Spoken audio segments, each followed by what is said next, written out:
Perfect. Yeah, because it's with our meat entrees for Passover to go. I guess while we're waiting for it to go to social media, do you want, since we're recording, we've got a couple people on the Zoom call, talk a little bit about our Passover to go and what's in that and anything? Yeah, our Passover to go, we're going to have apricot chicken breasts, herb garlic, roasted chicken breast with an apricot glaze. It's going to have a little chicken broth in there so it won't be dry. We also are going to have mixed vegetables and the potato kugel with that. So we're going to have some roasted mixed vegetables, squashes, carrots, onions, peppers, all really nice array of mixed vegetables there, and along with the potato kugel on that meal. And then we're going to have the potato, the brisket, the braised brisket, with potatoes and carrots and a roasted cauliflower and broccoli with a roasted red pepper sauce to go along with that. So it's going to be very delicious, those vegetables, along with the potatoes and carrots and the braised brisket and the gravy. You're going to love it. These dinners also go along with, we're going to have the filter for the amount of guests we're having. We have, it's going to be poached. It's a loaf. We're also going to have the garnish, the carrot garnish, the horseradish, and it'll be accompanied with a bit of lettuce. So we will have the full thing to be displayed on your plate or your platter. Ashley, we're ready to go. I don't want to interrupt you because this sounds so tasty, but we're ready to go. Perfect. He's just going over what's in our Passover to go. It was almost done. We've got the haroset that's coming in there, and what else? There's a Passover dessert. Oh, yes, there is. And it's going to be an array of different desserts. Ooh, sounds delightful.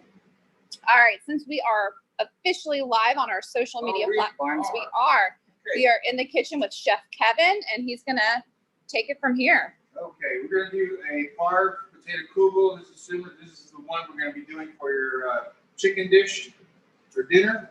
So we have a medium Idaho potato, which we're peeling now.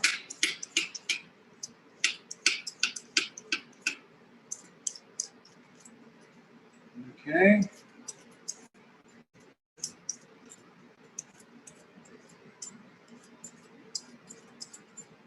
And then we actually have all of the ingredients in the recipe, and that'll get posted just as soon as this video is filmed, and it'll be on our website, and we'll share it. We have our trusty box grater right here, which we will grate our potatoes. This particular recipe here is for 4 potatoes and 3 eggs. We'll go along as soon as I finish this here.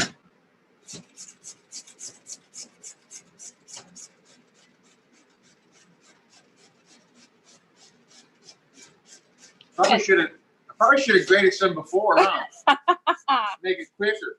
If we did grate them before, a tip to keep them from browning is we can just put them in water. Right. Just make sure they're soaked in water, but then make sure you take out the water by using a towel or cheesecloth to drain the water out of the potatoes. So the more you have it in water, the more water you're going to have to your dish. Do we need to add anything to the water, like to salt the water or just ice water? No, I don't. What we do is we have the salt in our broth that we put in. I put a chicken broth. It's not chicken. This is what we use here at the synagogue. It's pretty much a vegetable stock. It has the onion flavor and all the what you do with this. It would be the typical seasoned salt. But it works. It works for a ton of different things, and it gives a lot of flavor just to add to our dishes.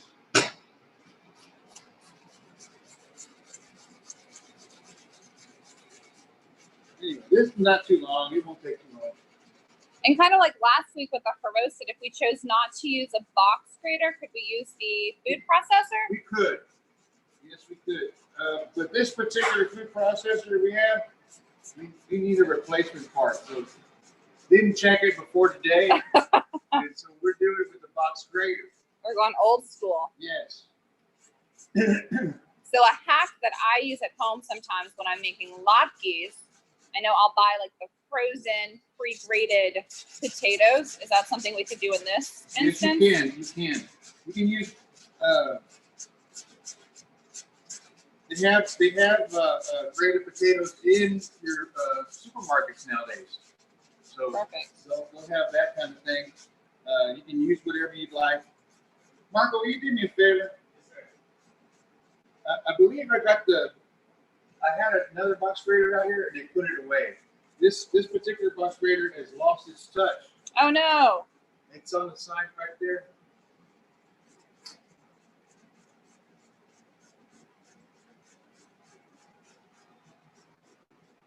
Yes. I was using that one earlier. Oh, thank you. And this is going to work better. Oh, yeah. That one has lost its touch. Things get worn out pretty fast around here. And that's one of those big kitchen tips is you want to make sure your knives are sharp and. Oh yeah. Because I think that's where I heard that's where a lot of the issues come with cuts when you're using dull knives instead of a sharp knife. Oh yeah. This is way better. A lot faster. Because the tool should work for you. You shouldn't work for the tool. Right. That's what I've heard. Well, you're doing good, actually. You're learning a lot.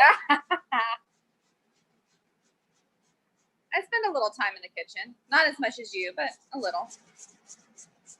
Especially with this, social distancing. The kitchen is a daily chore or a daily task, especially in my house.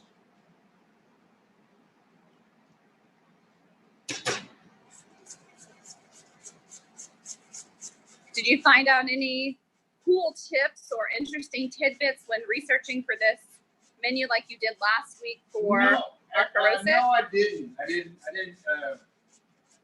investigate the origin or anything like that this time. I thought the Horosic, because it's more ceremonial right type of thing, I thought it was best to kind of research what's going on with that. Right. As far as the potato kubu, I have not a clue if it means anything. So yeah, I think it's a Polish origin. We'll have to look into it, or Rabbi Morgan or Rabbi Ford or Rabbi Strauss or Cantor, if any of you are on here and I know like to chime in after the fact, that would be this would be your time. all right, that way we will get towel, kind of dry off a little bit. Some of the potato. Oh yeah, just wring out that extra moisture. Yep. Take that off. Warm bowl. Squeeze. Squeeze.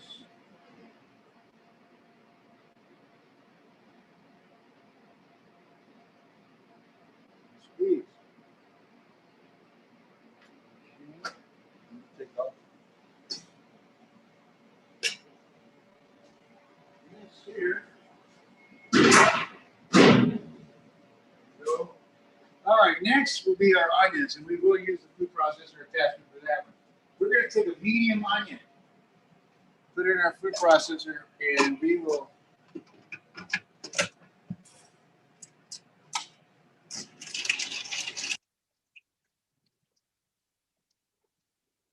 What sort of texture are we looking for with this one? we want to go as fine as possible.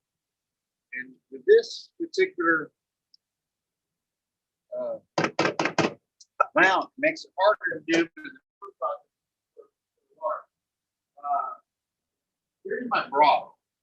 So what I want to do is make sure that I get a little bit of this broth in there. So to raise that onion really good, so we get all that onion flavor.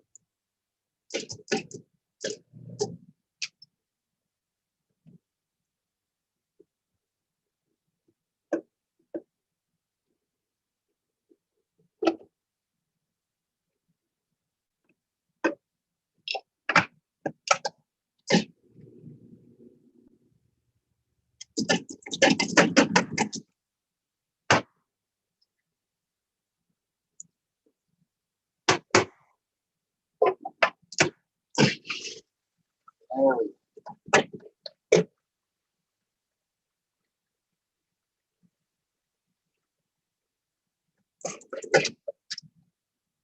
That's good enough. We'll come back over here to our potatoes.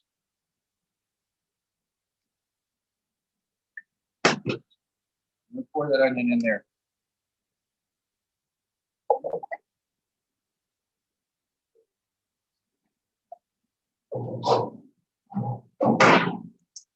Yum. All right, we're going to take 3 eggs.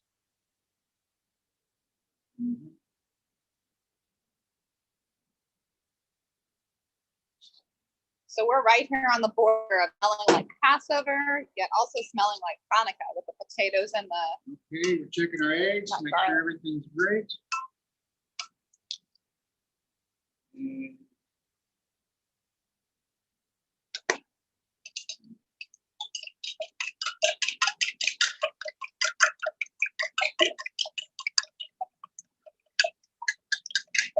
mix that up.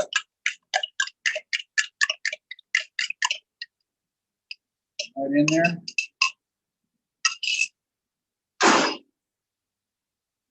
Okay, we're gonna pour the remaining broth here.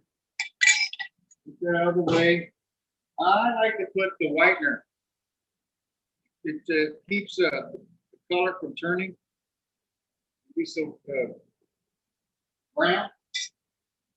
And we just mix that up. Just a non-dairy creamer. A non-dairy creamer. This one's kosher for Passover.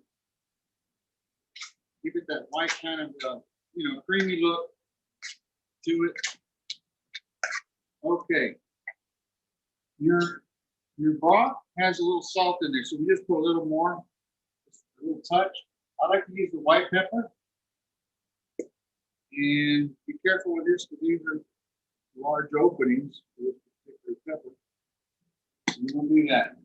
We put 1 tablespoon of parsley, 1 tablespoon of scallions, and a teaspoon of garlic right there. Also going to have a little potato starch. 1, 2, 3, 4. Make sure you measure carefully. You've only been making a few of these, so it's like. Well, I can glance at a recipe and then I'll make. I just never been a big fan of recipes. Never have. Make it your own. Make it with your sense of passion, and you know what you like. You know what flavors you like, what you don't like, what you can't eat, what you can't eat. So you make it to your own abilities and your likings. And usually, depending on, you can't make everybody happy, but certainly try around here. We have the melted farm margarine, and we're going to pour it right in here in our little pan or baking pan. Here we go. And cover that. Here we are. We're going to pour our contents in here. Let me get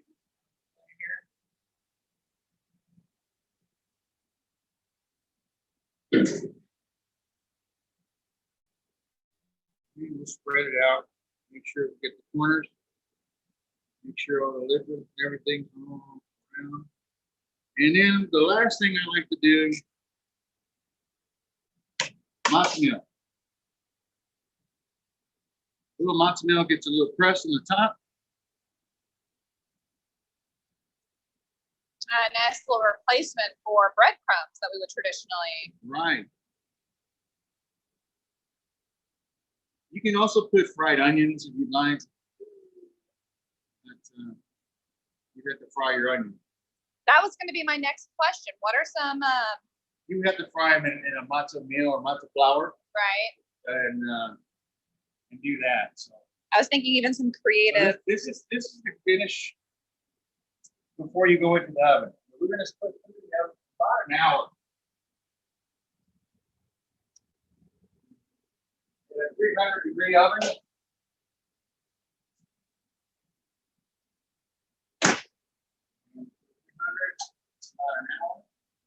And if we were making these in advance and wanted to freeze them, would we freeze before baking, after baking?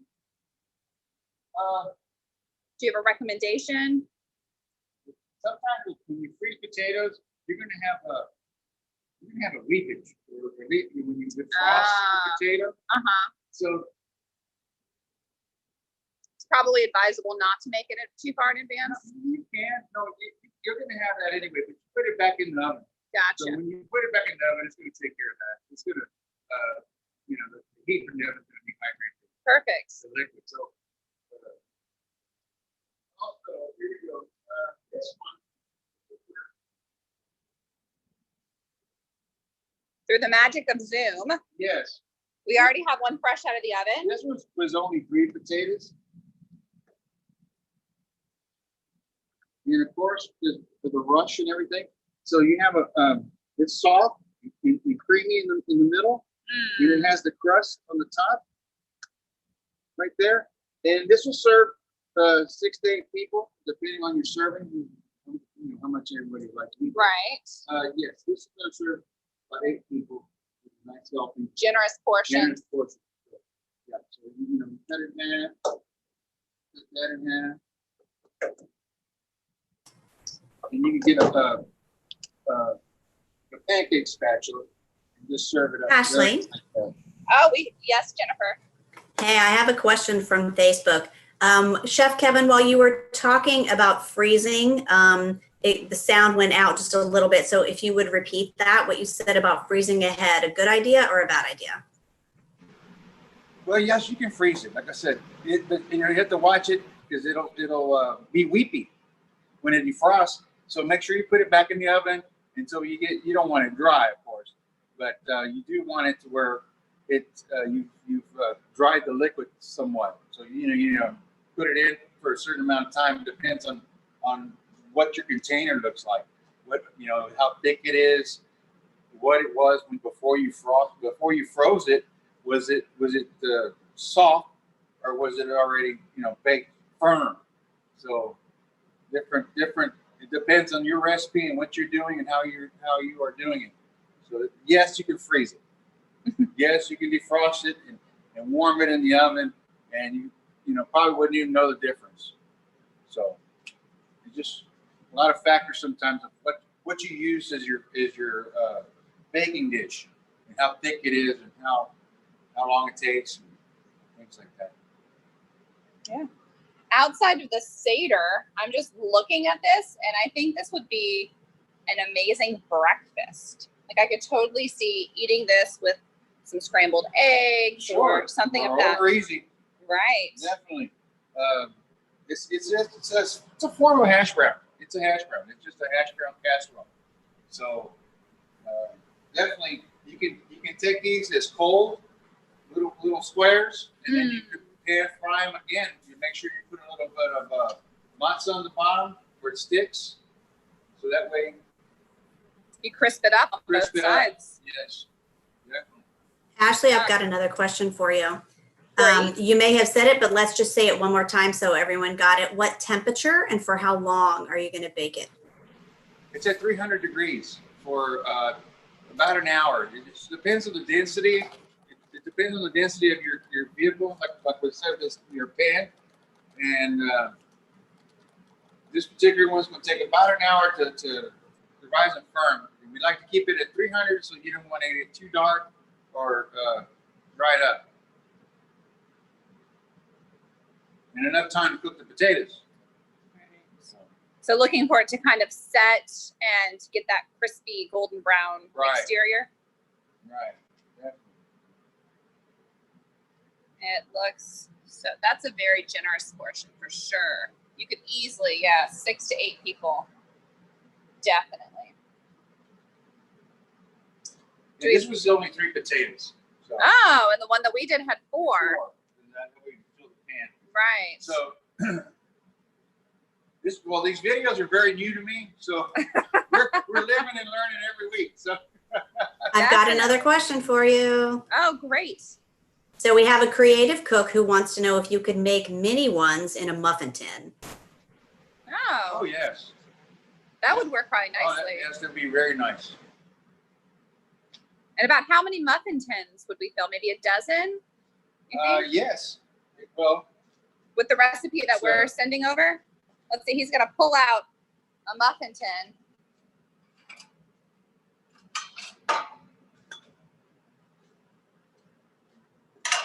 that should do it right there. That's 3 potatoes though. Okay. And this with the 4 potatoes that we showed you on our recipe, it would do more than this. So you probably possibly do almost 2. And how high do we want to fill them to make sure they cook all the way through? You can fill it to the top. To the top? It doesn't matter with this? No. Because it shouldn't bake over. There's not enough egg to really make it poof. Yes. There's not a riser in there. Right. Great question. Because those, I feel like you could definitely freeze after they were cooked. Yes. And pull them out that way. And they'd be much easier to reheat and crisp up. Thank you, creative cook. Do we have any other questions? Well, this is a particular easy, pretty fast and easy recipe and product that we do here. So anybody can do it. I'm sure everybody does out there in the congregation. It's nothing new to you. So. Oh, and we also wanted to say, in case y'all didn't catch it before, this is the exact kugel that is going into our Passover to-go boxes. So if you don't want to make it right now and you want to try it first, order that Passover to-go box. It's coming with the glazed apricot meal selection. And then once you are hooked, you can use that recipe to make more and more. The apricot chicken menu has the kugel on it. Like I said, if you're going to have an opportunity to buy a Seder plate, if you need all your components for your Seder plate, the dinner will come with the haroset. It will come with the gefilte fish, horseradish, and the garnish to go with the gefilte fish. So that'll be all set for you. And then the dinner and a dessert. So the desserts are what we're doing is we had already pre-ordered a lot of desserts to go with our kiddishes. Okay, so now we're no longer doing the kiddishes. We want to utilize those desserts for your meals. So that's what we'll be doing instead of making more. So great. So like a variety maybe in each. Variety. Ooh, that'll be good. Right. That sounds great. Jennifer, do we have any other questions coming through or comments that we want to pass along to Chef Kevin before we end today's? I don't have any more questions, but we've had lots of people ask for the recipe. So I've told everyone we'll get those up on the website today. And lots of people are hungry and are ready to eat. Perfect. Well, this recipe will go up within the next couple of hours, also with some great photos, and we're excited to share it. And I want to make sure that everybody's safe and doing okay and doing great. And wanted to see y'all again. We resume services here. Miss y'all. I feel so lonely on Saturdays. All right. Thank y'all very much. Be well. Thank you, Chef Kevin.